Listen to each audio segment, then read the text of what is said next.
মাশাআল্লাহ, এইখনেই হৈছে ঐতিহাসিক বদৰ যুদ্ধৰ সাক্ষ্য বহনকাৰী ধুনীয়া পাহাৰটি, যাৰ নাম জাবালে মালাইকা। এইখন পাহাৰতেই ঐতিহাসিক বদৰ যুদ্ধৰ সময়ত মহান আল্লাহ তাআলাৰ নিৰ্দেশত ফেৰিস্তা অৱতীৰ্ণ হৈছিল।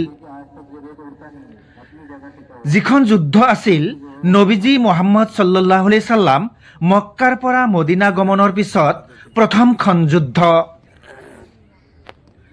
এইখন যুদ্ধত নবীজীৰ নেতৃত্বত ৩১৩ জন সাহাবীয়ে ৩০০০তকৈ অধিক শত্ৰু সেনাৰ সৈতে যুঁজি জয়ী হৈছিল। আৰু এইখন যুঁজত আল্লাহৰ নিৰ্দেশত ফেৰেস্তাসকলে প্ৰত্যক্ষভাৱে নবীজীৰ নেতৃত্বত ৩১৩ জন সাহাবীক সহযোগ কৰিছিল। সেই ঐতিহাসিক যুদ্ধ সংঘটিত হৈছিল দ্বিতীয় হিজৰী তথা ৬২৪ খ্ৰীষ্টাব্দত। আপোনালোকে ভিডিঅ'ত দেখা এই পাহাৰটিয়ে হৈছে সেই ঐতিহাসিক সাক্ষ্য বহনকাৰী জাবালে মালাইকা পাহাৰ, যিটো তেতিয়াৰ পৰা আজিলৈকে সেই একে অৱস্থাত অক্ষত হৈ আছে।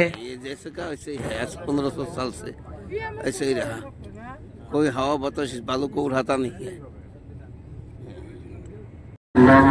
तो भाई अपने सीधे हाथ पे देखो बाएं जानी, ये है जबले मलाइका।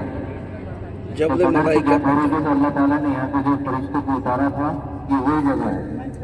और यहाँ की मट्टी जो है ये पूरा रेतीला पहाड़ है। जबले मलाइका ये रेत जो है आज तक उस जमाने से लेके आज तक जो रेत उड़ता नहीं है, अपनी जगह टिका हुआ। ये इसकी जो है खासियत है। जबले मलाइका फरिश्ता है उतरा था बदर के युद्ध में।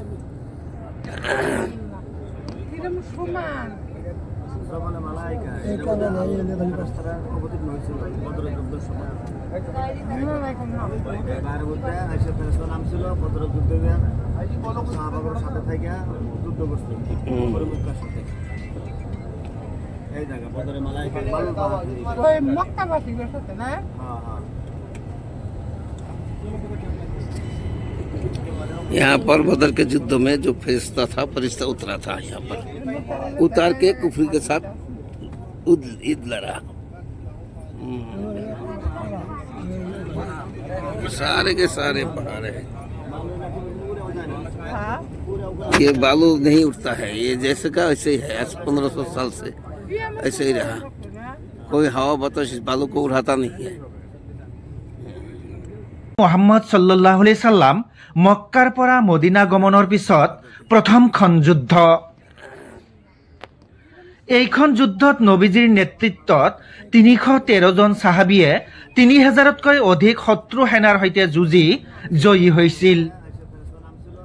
আৰু এইখন যুঁজত আল্লাহৰ নিৰ্দেশত ফেৰেস্তাসকলে প্ৰত্যক্ষভাৱে নবীজীৰ নেতৃত্বত ৩১৩ জন সাহাবীক সহযোগ কৰিছিল। সেই ঐতিহাসিক যুদ্ধ সংঘটিত হৈছিল